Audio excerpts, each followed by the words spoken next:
Je voudrais être franc avec vous au sujet d'un point important. Votre médecin vous a peut-être recommandé de marcher tous les jours ou de viser les 10 000 pas quotidiens pour rester en bonne santé et conserver votre mobilité, et c'est un très bon conseil. La marche est excellente pour la santé cardiovasculaire, l'équilibre et le bien-être général.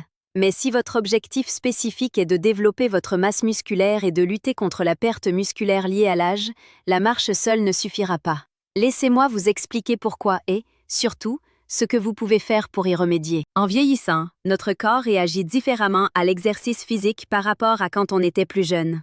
La marche est super pour plein de choses, elle aide à garder un cœur en bonne santé, améliore la circulation, soutient la mobilité des articulations et nous aide à rester actifs. Mais la marche fait surtout travailler les muscles à un niveau d'intensité assez faible. Pour vraiment développer nos muscles, surtout en vieillissant, on doit les solliciter avec une résistance que la marche ne peut pas nous offrir. Je vois beaucoup d'informations en ligne provenant de diverses sources sur la nutrition pour le développement musculaire, et oui, ce que vous mangez est extrêmement important. Mais aucun ajustement alimentaire ne vous permettra de développer vos muscles si vous ne faites pas les bons exercices. Et c'est là que beaucoup de personnes âgées rencontrent des difficultés. Certaines pensent qu'elles doivent soulever des poids très lourds comme les jeunes adeptes de la salle de sport, tandis que d'autres croient que la marche seule résoudra tous leurs problèmes. Aucune de ces deux approches n'est idéale. Soulever des poids lourds sans adopter la bonne posture et sans choisir le poids approprié peut entraîner des blessures graves, en particulier chez les personnes âgées. Une blessure grave peut entraîner plusieurs semaines de convalescence, un séjour à l'hôpital ou, pire encore, une perte importante de mobilité et d'autonomie. D'un autre côté, se contenter de marcher signifie que vous passez à côté du stimulus de développement musculaire dont votre corps a besoin. Je vais vous présenter 2 exercices simples que vous pouvez faire chez vous. Vous n'avez pas besoin d'un abonnement à une salle de sport, d'équipements spéciaux, de bandes de résistance ou de quoi que ce soit d'autre. Il vous suffit de vous-même, de votre corps et de quelques objets simples que vous avez déjà chez vous. Ces exercices sont particulièrement efficaces car ils sollicitent vos muscles de manière sûre, favorisant ainsi leur croissance et leur force. Des recherches ont montré que certains exercices utilisant le poids du corps peuvent activer un pourcentage très élevé de fibres musculaires lorsqu'ils sont effectués correctement. Avant de vous parler de l'exercice le plus efficace, je vais commencer par un exercice un peu plus facile à apprendre et qui ne nécessite qu'un mur. Parlons des pompes contre le mur. Lorsque vous marchez, vous utilisez de nombreux muscles de votre corps, ce qui est excellent. Cependant, ces muscles travaillent à une intensité relativement faible. La résistance est minime et vos muscles ne sont pas sollicités pour devenir plus forts. Les pompes contre un mur, en revanche, sollicitent vos muscles pectoraux, vos épaules, vos bras et vos muscles abdominaux à une intensité beaucoup plus élevée. Cela représente une sollicitation musculaire nettement plus importante, et pour ceux d'entre nous qui sont confrontés à une perte musculaire liée à l'âge, cette différence est énorme. Les muscles ne se développent pas uniquement grâce à des mouvements doux et répétitifs. Ils se développent lorsqu'ils sont sollicités, lorsqu'ils rencontrent une résistance qui les oblige à s'adapter. Voici ce qui se passe lors d'une pompe contre un mur. La résistance crée des dommages microscopiques dans vos fibres musculaires. Je sais que cela peut sembler inquiétant, mais c'est en fait exactement ce que nous voulons. Pendant la période de récupération après l'exercice, ces fibres ne se contentent pas de guérir, elles se reconstruisent en devenant plus fortes et légèrement plus grosses. C'est le processus fondamental de la construction musculaire et il fonctionne à tout âge. Un processus fascinant se produit au niveau cellulaire pendant les exercices de résistance tels que les pompes contre un mur. Lorsque vos cellules musculaires détectent le stress mécanique causé par l'exercice, elles envoient des signaux qui déclenchent la synthèse des protéines, ce qui signifie la construction de plus de tissus musculaires. Ainsi, ces exercices ne font pas seulement travailler vos muscles existants, ils signalent en fait à votre corps de créer plus de masse musculaire. Pour toute personne souffrant d'une perte musculaire liée à l'âge, cela est extrêmement important. Plusieurs études ont examiné les effets des pompes contre un mur sur les personnes âgées. Une étude a suivi un groupe d'adultes âgés de 65 à 85 ans qui ont effectué des pompes contre un mur 3 fois par semaine pendant 12 semaines. Les résultats ont été tout à fait remarquables. Les participants ont montré une augmentation significative de la force du haut du corps et ont gagné de la masse musculaire maigre. Ce qui a le plus frappé les chercheurs, c'est que les participants n'ont pas seulement ralenti leur perte musculaire, mais que beaucoup l'ont même inversé. Il est intéressant de noter que certaines communautés traditionnelles ont intégré des mouvements de poussée dans leur routine quotidienne depuis des générations, et ces communautés sont connues pour leur longévité et leur force maintenue jusqu'à un âge très avancé.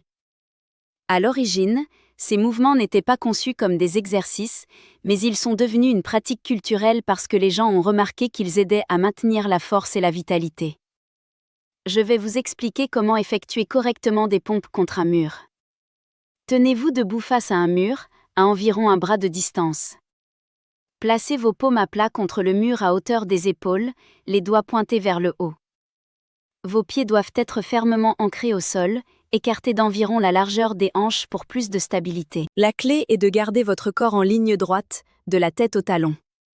C'est très important. Ne laissez pas vos hanches s'affaisser vers le mur ou dépasser derrière vous, le fait de maintenir cette position droite engage vos muscles abdominaux tout au long du mouvement. Maintenant, pliez lentement les coudes et penchez votre corps vers le mur. Vos coudes doivent être légèrement inclinés vers le bas plutôt que pointés vers les côtés. Abaissez-vous de manière contrôlée jusqu'à ce que votre nez touche presque le mur. Puis repoussez, en étendant vos bras jusqu'à revenir à la position de départ. Cela correspond à une répétition complète. La respiration est également importante. Inspirez lorsque vous vous abaissez vers le mur et expirez lorsque vous vous repoussez. Commencez par 8 à 10 répétitions. Si cela vous semble trop facile, vous pouvez vous éloigner du mur pour augmenter la difficulté. Si c'est trop difficile, rapprochez-vous un peu. L'objectif est de sentir vos muscles travailler, voire de ressentir une légère sensation de brûlure dans la poitrine, les épaules ou les bras. Cette sensation vous indique que vos muscles sont sollicités de manière appropriée. Essayez de faire 3 séries de pompes, avec environ 1 minute de repos entre chaque série. Pour obtenir les meilleurs résultats, effectuez cet exercice 3 fois par semaine, avec au moins un jour de repos entre chaque séance. Ce repos est essentiel, car il permet à vos muscles de récupérer et de se renforcer. Beaucoup de gens trouvent que s'entraîner tous les 2 jours, par exemple le lundi, le mercredi et le vendredi, convient bien à leur emploi du temps. Cependant, je dois être honnête avec vous. Si vous ne faites que des pompes contre un mur, vous n'obtiendrez pas les résultats escomptés en matière de renforcement musculaire. Les pompes contre un mur ciblent principalement le haut du corps, la poitrine, les épaules, les bras et le tronc. Elles ne sollicitent pas beaucoup les muscles des jambes, qui sont pourtant essentiels à mesure que l'on vieillit. Vos jambes supportent tout le poids de votre corps tout au long de la journée. Elles vous permettent de vous lever, de marcher, de monter les escaliers et de maintenir votre équilibre. Sans muscles et des jambes solides, le risque de chute augmente considérablement et les chutes sont l'une des principales causes de blessures graves chez les personnes âgées. Une mauvaise chute peut entraîner des fractures, des périodes de convalescence prolongées et parfois une perte permanente d'autonomie. C'est pourquoi l'exercice suivant est tout aussi important que les pompes contre le mur, sinon plus. Parlons maintenant des squats sur chaise. Lorsque vous marchez, vos jambes bougent et supportent le poids de votre corps. Mais elles le font dans un mouvement vertical assez facile, sans grande résistance. Vos muscles des cuisses travaillent au mieux à un niveau modéré, et vos muscles fessiers, qui sont en fait le plus grand groupe musculaire de tout votre corps, sont à peine sollicités pendant la marche. Les squats sur chaise changent complètement la donne. Ils activent vos muscles des cuisses à un niveau beaucoup plus élevé, vos fessiers encore plus, et vos ischio-jambiers et vos muscles du mollet contribuent également. Cet exercice cible spécifiquement les muscles du bas du corps, ceux-là même qui déterminent si vous pouvez vous lever d'une position assise, monter des escaliers ou conserver votre autonomie dans vos activités quotidiennes. Pour les personnes âgées confrontées à une perte musculaire, la force des jambes ne se résume pas à la capacité de se déplacer. Il s'agit de dignité et d'autonomie. Il s'agit de ne pas avoir besoin d'aide pour se lever d'une chaise ou aller aux toilettes. Il s'agit de prévenir les chutes qui envoient chaque jour des milliers de personnes âgées aux urgences. Il y a une chose importante à comprendre au sujet des squats sur chaise. Lorsque vous effectuez des exercices qui sollicitent de grands groupes musculaires comme les jambes, votre corps réagit en libérant des hormones favorisant la croissance. Oui, cela se produit même chez les personnes âgées. Ce sont en partie les mêmes hormones qui ont contribué à développer vos muscles lorsque vous étiez plus jeune. Comme les squats sur chaise sollicitent de grands groupes musculaires, Votre corps réagit en augmentant la production de ces hormones qui favorisent le développement musculaire. Des recherches ont démontré l'efficacité des squats sur chaise pour les personnes âgées. Une étude a suivi 200 adultes âgés de 70 à 92 ans qui ont effectué des squats sur chaise 4 fois par semaine pendant 16 semaines. Les résultats ont été impressionnants.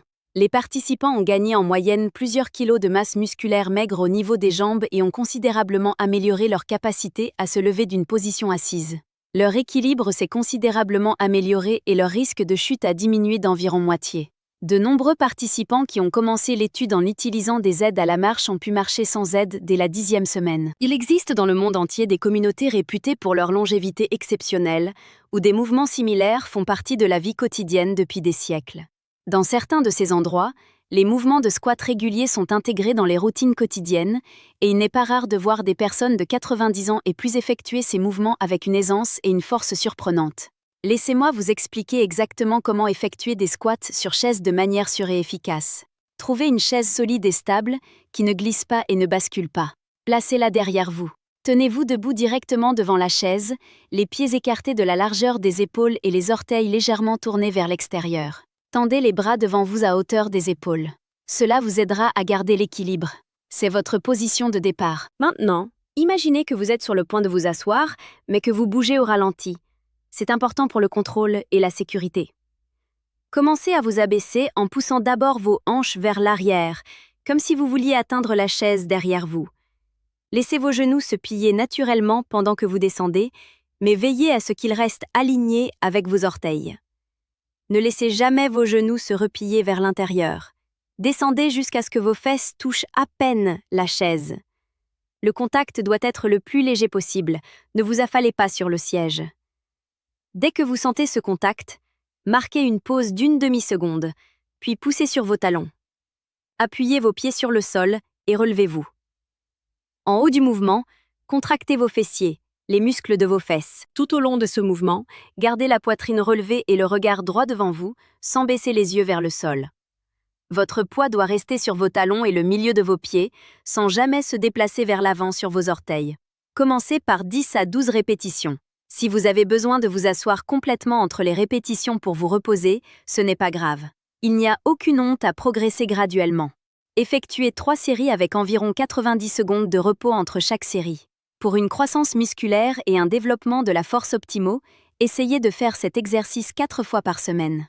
Vous pouvez les répartir sur la semaine, par exemple le lundi, le mardi, le jeudi et le samedi.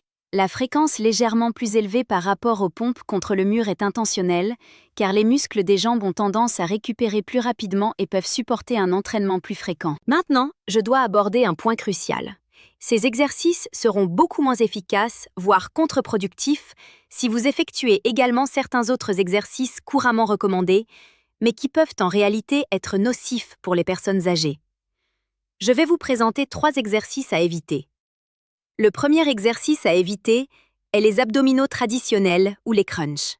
Si vous entrez dans n'importe quelle salle de sport ou consultez des contenus en ligne sur le fitness, vous verrez ces exercices partout. Ils sont extrêmement populaires et de nombreux entraîneurs les recommandent pour renforcer les muscles abdominaux. Mais voici ce qui n'est souvent pas expliqué clairement. Oui, les abdominaux activent vos muscles abdominaux. Cependant, chaque fois que vous courbez votre colonne vertébrale vers l'avant dans ce mouvement, vous comprimez vos disques intervertébraux et vos vertèbres. Pour les personnes âgées, cela peut poser problème.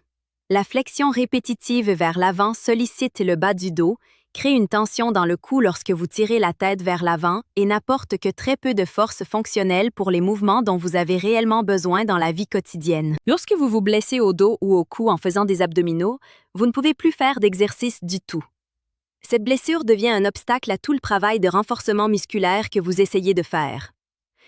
Des recherches suggèrent qu'un pourcentage important de personnes âgées qui font des exercices au sol sans surveillance, comme des abdominaux, souffrent de blessures au dos ou au cou qui les empêchent de faire de l'exercice pendant des semaines, voire des mois. L'erreur courante consiste à penser que plus on fait de répétitions, meilleurs sont les résultats. Certaines personnes font des dizaines, voire des centaines d'abdominaux par jour, convaincues que le volume est la clé. Ce qu'elles ne réalisent peut-être pas, c'est qu'une colonne vertébrale vieillissante ne supporte pas les compressions répétitives de la même manière qu'une colonne vertébrale plus jeune. Les disques entre les vertèbres contiennent moins d'eau et sont moins résistants, de sorte que chaque répétition peut accumuler de petits dommages au lieu d'être entièrement absorbé et récupéré. J'ai travaillé avec des patients qui ont développé des problèmes de dos importants à cause de la pratique régulière des abdominaux. Une femme d'un peu plus de 70 ans est venue me consulter pour une douleur intense dans le bas du dos qui irradiait dans sa jambe. Elle faisait 40 abdominaux chaque matin depuis des mois, car elle avait entendu dire qu'elle devait renforcer son tronc. Son abdomen n'avait pas changé d'aspect, mais pire encore, elle avait développé une douleur si intense qu'elle ne pouvait parfois pas sortir du lit sans aide. Nous avons immédiatement arrêté les abdominaux et sommes passés à des exercices plus sûrs pour le tronc qui ne comprimait pas sa colonne vertébrale. En quelques semaines, sa douleur a commencé à diminuer. En 2 mois, elle avait complètement disparu. Elle a retrouvé sa force et a pu continuer à se muscler en toute sécurité. Le deuxième exercice à éviter est le développé couché derrière la nuque. Vous le trouverez dans de nombreux programmes d'entraînement. Il existe depuis des décennies. Le problème est que, si ce mouvement active les muscles des épaules, la position elle-même force l'articulation de l'épaule à effectuer un mouvement extrême qui contourne le mécanisme naturel de mouvement de l'épaule. Cela est particulièrement problématique pour les personnes âgées dont les articulations des épaules ont subi des années d'usure et dont les tendons de la coiffe des rotateurs se sont amincis et affaiblis avec le temps. Cet exercice exerce une pression excessive sur des structures déjà vulnérables. Une fois que vous avez endommagé votre coiffe des rotateurs, presque tous les mouvements du haut du corps deviennent douloureux. Vous ne pouvez plus lever le bras pour atteindre un placard, vous brosser les cheveux, ni bien sûr faire des exercices qui renforcent les muscles du haut du corps. Cette blessure n'est pas seulement douloureuse, elle vous empêche de vous muscler. Les statistiques indiquent qu'un pourcentage important de personnes âgées qui effectuent régulièrement des mouvements de pression derrière la nuque développent des douleurs à l'épaule ou des problèmes de coiffe des rotateurs au cours de la première année. Beaucoup de ces blessures nécessitent des mois de physiothérapie et certaines nécessitent une intervention chirurgicale. Je me souviens d'un patient, un homme d'une 60aine d'années, qui est arrivé avec le bras droit presque inutilisable. Il s'entraînait avec un coach dans une salle de sport locale qui lui faisait faire des développés derrière la nuque 3 fois par semaine. Il avait mentionné très tôt une gêne à l'épaule, mais on lui avait dit que c'était normal, que ses épaules étaient simplement en train de s'adapter. Il a donc continué. Au bout de quelques mois, il ne pouvait plus dormir de ce côté. Finalement, il ne pouvait plus lever le bras au-dessus du niveau de la poitrine. Sa coiffe des rotateurs était déchirée et enflammée. Nous avons dû arrêter tout entraînement du haut du corps pendant 3 mois, le temps que la blessure guérisse, ce qui a entraîné une perte de force dans le reste du haut du corps. Il a suivi une rééducation intensive et a appris des mouvements de développé plus sûrs, des exercices où le poids se déplace devant le corps plutôt que derrière la nuque. Il lui a fallu 8 mois avant de pouvoir entraîner ses épaules sans douleur. Il a finalement retrouvé sa force, mais il a perdu près de 2 ans de progrès potentiel. Le troisième exercice à éviter est l'extension profonde des genoux sur la machine d'extension des jambes. Il s'agit d'une machine courante dans les salles de sport commerciales. Elle semble simple et sûre, il suffit de s'asseoir et de tendre la jambe contre la résistance. Mais voici le problème qui est rarement expliqué clairement. Oui, vos quadriceps travaillent pendant ce mouvement. Mais lorsque vous étendez votre jambe contre la résistance en position assise, vous créez une force de cisaillement au niveau de l'articulation du genou. Cette force pousse votre tibia vers l'avant par rapport à votre fémur, ce qui sollicite les ligaments et le cartilage de votre genou. Pour les genoux vieillissants qui présentent déjà une certaine usure ou de l'arthrite, cette sollicitation supplémentaire peut entraîner des douleurs, des inflammations ou des blessures.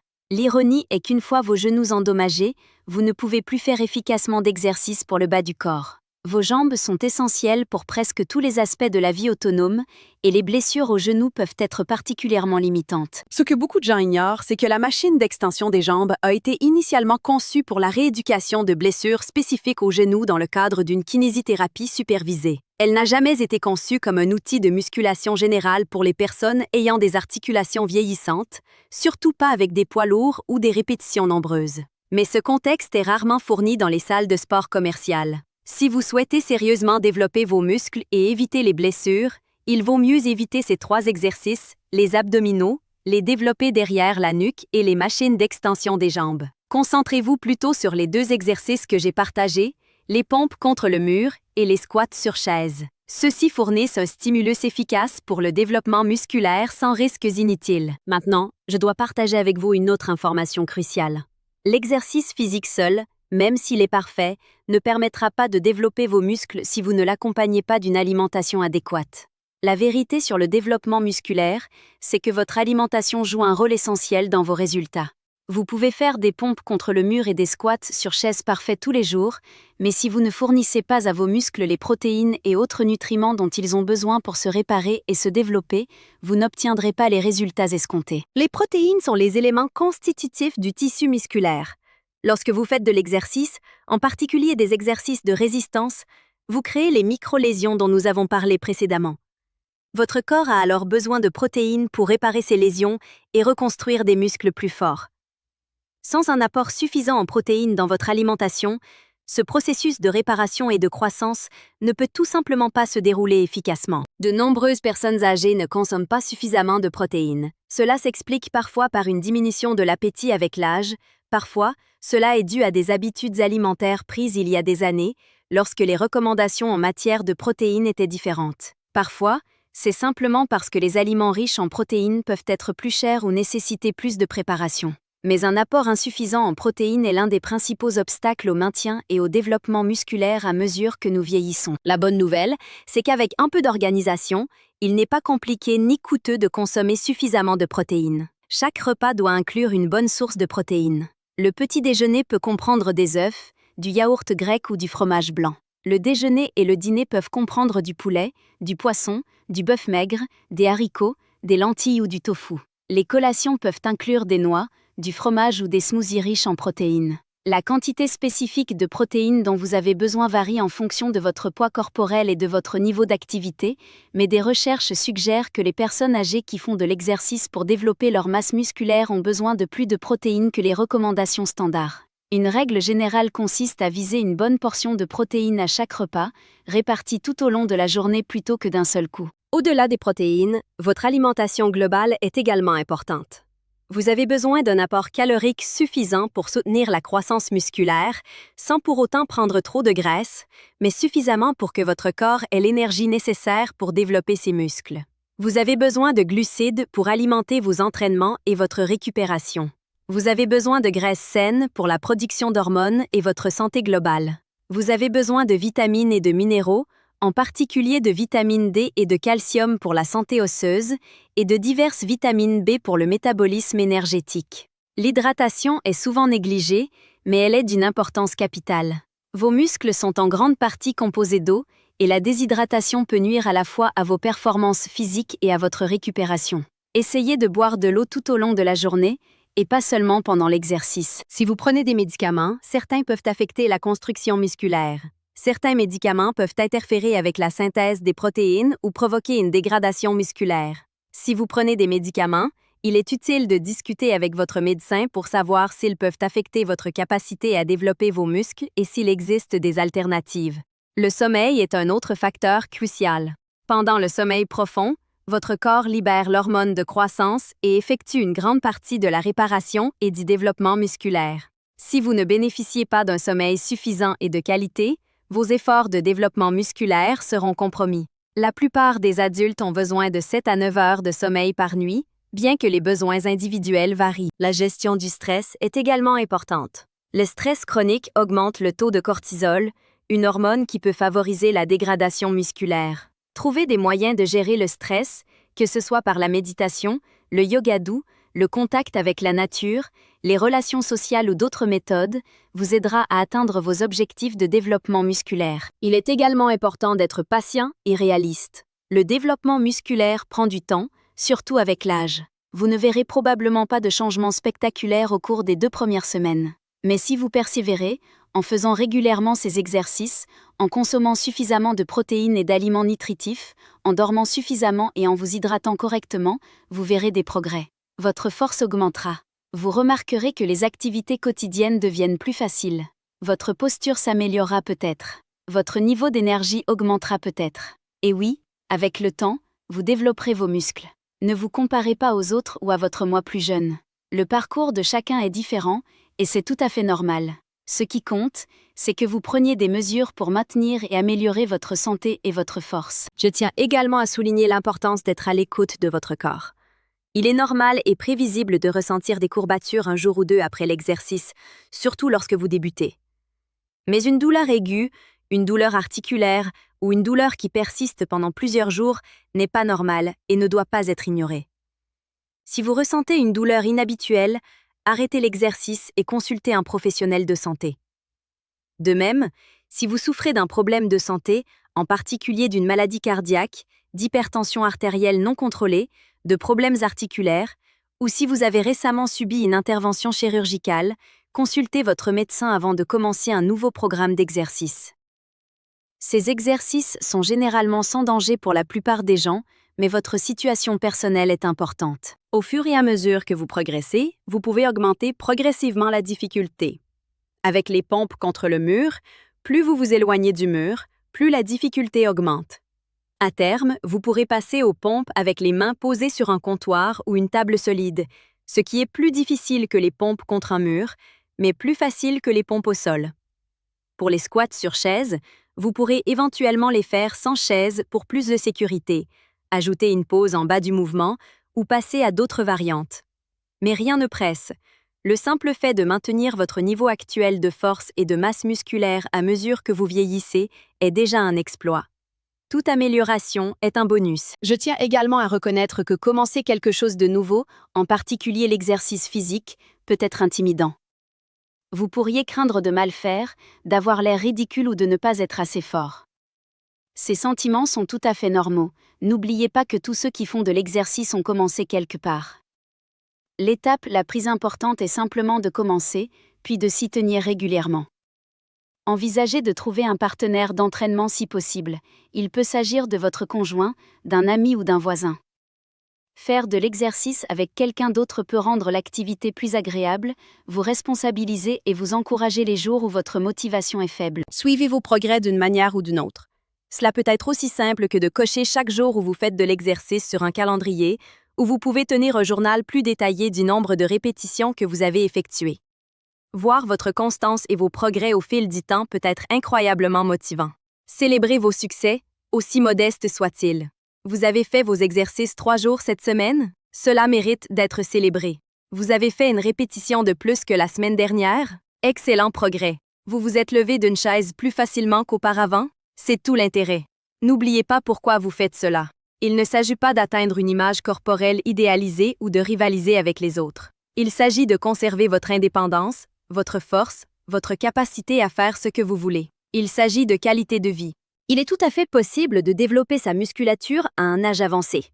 Votre corps réagit toujours aux exercices de résistance. Vos muscles peuvent encore se renforcer. Mais cela nécessite une approche adaptée, des exercices sûrs et efficaces comme les pompes contre un mur et les squats sur une chaise. Une alimentation adéquate avec suffisamment de protéines, un repos et une récupération appropriée, ainsi qu'une pratique régulière dans le temps. Évitez les exercices qui vous exposent à des risques inutiles. Ne faites pas d'abdominaux traditionnels, de développés derrière la nuque ou d'exercices sur des machines à extension des jambes. Le risque de blessure l'emporte sur les bénéfices, d'autant plus qu'il existe des alternatives plus sûres qui fonctionnent tout aussi bien, voire mieux. Commencez dès aujourd'hui si vous le pouvez. N'attendez pas le moment idéal ou de vous sentir complètement prêt. Lancez-vous simplement. Faites ce que vous pouvez, même s'il ne s'agit que d'une série de pompes contre un mur et d'une série de squats sur une chaise. C'est infiniment mieux que de ne rien faire. Votre corps est capable de choses remarquables à tout âge. Traitez-le avec respect, mettez-le au défi de manière appropriée, alimentez-le correctement et donnez-lui le temps de s'adapter et de devenir plus fort. La force et l'indépendance que vous conservez ou retrouvez vaudront tous les efforts que vous y consacrerez. Vous méritez de vous sentir fort, capable et confiant dans votre corps, et ces exercices, associés à une alimentation et à des habitudes de vie appropriées, peuvent vous aider à y parvenir.